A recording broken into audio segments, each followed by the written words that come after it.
শুক্রবার প্রথমার্ধের প্রশ্নোত্তর পর্ব চলাকালীন বিধানসভায় আসেন মুখ্যমন্ত্রী। গ্রামোন্নয়ন দফতরের মন্ত্রী সুব্রত মুখোপাধ্যায়ের উদ্দেশ্যে এসইউসিআই বিধায়ক তরুণ নস্করের তোলা প্রশ্নের জবাব দিতে এগিয়ে আসেন মমতা বন্দ্যোপাধ্যায়। বিপিএল কার্ড প্রসঙ্গের প্রশ্নের উত্তরে তিনি বলেন, বিপিএল কার্ড নিয়ে বাম আমলে চূড়ান্ত বৈষম্য হয়েছে। যাদের এই কার্ড পাওয়ার কথা তারা পায়নি, যাদের পাওয়ার কথা নয় তারা পেয়েছে। এই কার্ড নিয়ে রাজনীতি করেছে বামেরা।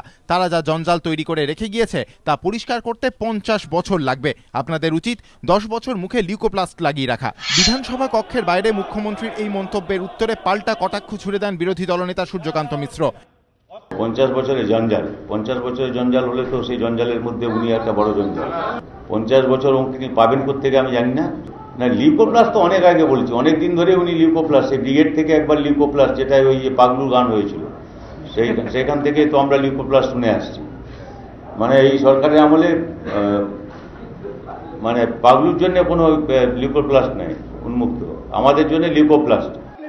এদিন স্বাস্থ্য সংক্রান্ত প্রশ্নের উত্তর দেন মুখ্যমন্ত্রী। তার অভিযোগ, বাম আমলে চূড়ান্ত উপেক্ষিত হয়েছে স্বাস্থ্য। সে সময় নবজাতক পরিচর্যা কেন্দ্র ছিল মাত্র 6টি, এই সরকার 200টি কেন্দ্র তৈরি করেছে। মুখ্যমন্ত্রীর ঘোষণা, আগামী দিনে রাজ্যে 50টি ফেয়ার প্রাইস ডায়াগনস্টিক সেন্টার তৈরি হবে, যেখানে 40 থেকে 60% পর্যন্ত ছাড় পাওয়া যাবে। তৈরি হবে 35টি মাল্টি সুপার স্পেশালিটি হাসপাতাল। বিরোধী শূন্য বিধানসভায় দাঁড়িয়ে এদিন বামেদের উদ্দেশ্যে তীব্র আক্রমণ করেন মুখ্যমন্ত্রী। দিন কয়েক ধরে বিধানসভা বয়কট চালিয়ে যাচ্ছে কংগ্রেস। এদিন মুখ্যমন্ত্রী বিধানসভায় আসার 5 মিনিটের মধ্যে ওয়াকআউট করে বামেরাও। সারদাকাণ্ড নতুন করে মাথাচাড়া দেওয়ায় নড়ে চড়ে বসেছে সিপিএম। বিধানসভা থেকে বিধাননগর চেষ্টা হচ্ছে সরকারের উপর চাপ তৈরির। চাপ মোকাবিলার কৌশল হিসেবে বামেদের দিকে অভিযোগের আঙুল তুলে পাল্টা প্রত্যাঘাতের চেষ্টা করলেন মুখ্যমন্ত্রী। দীপক ঘোষ, এবিপি আনন্দ, কলকাতা।